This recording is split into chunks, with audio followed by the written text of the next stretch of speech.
Horas, Salam Reformanda, Masiha Holongan.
Shalom, selamat pagi dan salam sejahtera Bapak, Ibu, dan saudara-saudara yang terkasih di dalam Yesus Kristus dimanapun kita berada. Puji syukur kita boleh bersekutu bersama renungan harian HKBP Bandung Reformanda oleh karena kasih dan penyertaan Tuhan. Sebelum kita membaca dan merenungkan firman Tuhan pada hari ini, Senin 13 April 2026, terlebih dahulu kita memohon kekuatan dari Tuhan, kita berdoa. Bapa di surga, pagi ini kami mengucap syukur atas kasih dan berkat karunia-Mu. Kami bersyukur untuk kehidupan yang Tuhan sediakan bagi kami. Kasihanilah kami ya Tuhan, mampukanlah kami untuk memahami rencana Tuhan atas hidup kami. Pimpinlah kami melalui Roh Kudus-Mu untuk memahami firman-Mu yang akan kami baca dan renungkan hari ini. Terpujilah nama-Mu ya Bapa, dalam nama anak-Mu Tuhan Yesus Kristus kami bersyukur dan berdoa. Amin. Firman Tuhan yang menjadi renungan kita pada pagi hari ini adalah dari 1 Korintus 3 ayat 16. Demikian bunyi firman Tuhan. Tidak tahukah kamu bahwa kamu adalah bait Allah dan bahwa roh Allah diam di dalam kamu? Dan di botohamu, joroni debata hamu, jalatoni debata maringanan di bagasan hamu. Tema renungan kita pada hari ini, kamu adalah bait Allah. Bapak itu, saudara terkasih di dalam Yesus Kristus, menjadi suatu hal yang menarik ketika ayat renungan hari ini diawali dengan pertanyaan oleh Paulus. Tidak tahukah kamu bahwa kamu adalah bait Allah? Mengapa ini menjadi penting? Ketika Kristus menyelamatkan umatnya, maka setiap umatnya itu sepenuhnya menjadi milik Kristus dan berdiam diri dalam kita. Roh Allah dalam kita adalah merupakan suatu keistimewaan dan sungguh luar biasa ketika orang-orang percaya disebut bait Allah, yang artinya rumah Allah, kediaman Allah, atau tempat di mana Allah hadir. Pernyataan ini bukan hanya sekedar kiasan, tapi mau menegaskan bahwa bait Allah tidak hanya berupa bangunan fisik seperti gedung, tetapi juga menuntut kehidupan semua orang percaya, baik sebagai suatu persekutuan jemaat Tuhan, tetapi juga sebagai individu orang beriman. Bapak, Ibu, saudara yang terkasih, persekutuan hidup orang percaya sifatnya kudus, karena roh Allah yang diam, roh Allah yang tinggal dan berkarya dalam hidup kita. Demikianlah Paulus menggambarkan tubuh kita ini sebagai bait Allah, di mana kita harus selalu menjaga dan merawatnya sebaik mungkin, sebab roh Allah yang tinggal di dalamnya. Oleh sebab itu, kita harus berusaha bagaimana agar roh Allah itu betah tinggal dalam tubuh kita. Kita tidak lagi melakukan apa yang dibenci atau yang tidak disukai oleh Tuhan. Kita tidak lagi hidup menurut keinginan daging, seperti yang disebutkan di dalam Galatia 5 ayat 19-21, yaitu percabulan, kecemaran, hawa nafsu, penyembahan berhala, sihir, perseteruan, perselisihan, iri hati, amarah, kepentingan diri sendiri, percideraan, roh pemecah, kedengkian, kemabukan, pesta pora, dan sebagainya. Kita diingatkan untuk memberikan perlawanan kepada cara hidup kita yang lama dan meninggalkan kejahatan-kejahatan. Saudara yang terkasih dalam Yesus Kristus, gereja adalah milik Tuhan. Karena itu, setiap warga gereja terpanggil untuk menjaga keutuhan persekutuan agar tetap kudus. Ingatlah, dengan kehadiran Roh Allah yang ada dalam kasih persaudaraan, bukan pertikaian dan perpecahan. Karena itu, ketika ada perbedaan, haruslah disikapi dengan bijak dalam tuntunan hikmat dari Tuhan. Demikian juga sebagai orang percaya secara personal, kita bertanggung jawab untuk selalu menjaga bait Allah, yaitu hidup kita baik secara jasmani, juga menjaga kehidupan secara rohani, kehidupan spiritual kita. Hidup kita sangat berharga karena ditebus oleh Tuhan Yesus dari segala dosa. Oleh karena itu, hidup ini harus selalu terus dibangun dan dipelihara.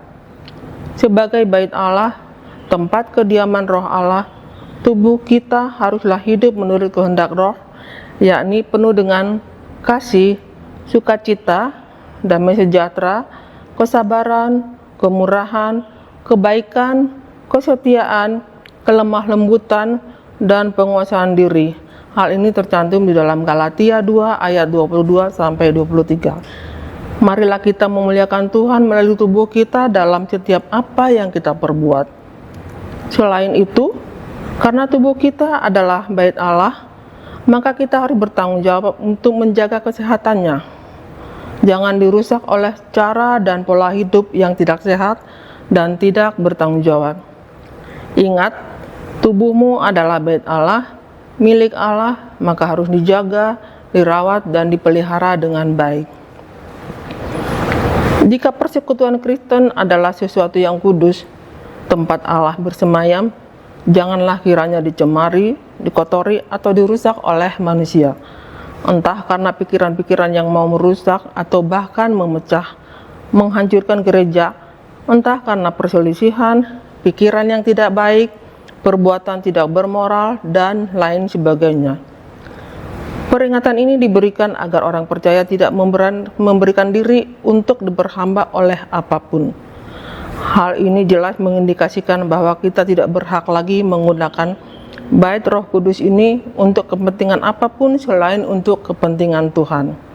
Ini bukan sesuatu yang sederhana dan mudah, sebab masih banyak orang Kristen yang masih tidak menyadari bahwa hidupnya sepenuhnya sudah dimiliki oleh Tuhan, sehingga hal ini mengakibatkan nyaris tidak ada orang yang menggunakan seluruh gerak hidupnya. Dalam hal ini, seluruh tubuhnya menjadi alat peraga Tuhan untuk menampilkan karakter-karakter anak-anak kerajaan sorga yang serupa dan segambar dengannya. Jika Tuhan hanya bermaksud menyampaikan gagasan bahwa Roh tinggal di dalam orang percaya, Ia dapat saja menggunakan kata-kata seperti rumah atau tempat tinggal atau kediaman. Tetapi dengan memilih kata bait suci untuk menggambarkan kediaman Roh, Tuhan ingin menyampaikan gagasan bahwa tubuh kita ini adalah bait suci atau tempat kudus, di mana Roh tidak hanya tinggal, tetapi juga disembah, dipuja, dan dihormati. Oleh karena itu, bagaimana kita berperilaku, berpikir, dan berbicara, dan apa yang kita biarkan masuk ke dalam bait suci melalui mata dan telinga kita juga menjadi sangat penting, karena setiap pikiran, perkataan, dan perbuatan kita ada dalam pandangannya. Saudara yang terkasih dalam Kristus Yesus, hidup kita sangat berharga karena sudah ditebus oleh Tuhan Yesus. Oleh sebab itu, hidup itu harus dibangun dan dipelihara. Kita tidak lagi hidup secara sembarangan. Jangan melakukan hal-hal yang tidak baik, yang hanya mengotori dan mencemari diri. Hiduplah kudus dalam tuntunan kuasa Roh Kudus. Nyatakanlah bahwa Tuhan Yesus diam dan berkarya dalam hidup kita, agar kita hidup memancarkan kemuliaan Allah, sehingga menjadi berkat bagi banyak orang. Amin. Kita berdoa. Terima kasih ya Tuhan untuk firman-Mu hari ini. Biarlah kami selalu termotivasi untuk menjaga kehidupan dan iman kami, agar boleh memancarkan kemuliaan Tuhan dan boleh menjadi alat kesaksian-Mu, menjadi saluran berkat bagi banyak orang. Terima kasih ya Tuhan, dan berkatilah kami supaya tetap hidup membangun persekutuan dengan Tuhan dan sesama orang beriman. Tuhan berkati setiap pribadi, setiap keluarga yang boleh bersama-sama mengikuti renungan kami pada saat ini. Berkati juga setiap aktivitas dan pekerjaan yang akan kami lakukan sepanjang hari ini, dan biarlah semua boleh berjalan sesuai dengan kehendak Tuhan. Dengarlah doa-doa kami, di dalam nama Tuhan Yesus kami bersyukur dan berdoa. Amin.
Marilah kita bersama-sama berdoa di dalam doa yang diajarkan oleh Tuhan Yesus kepada kita.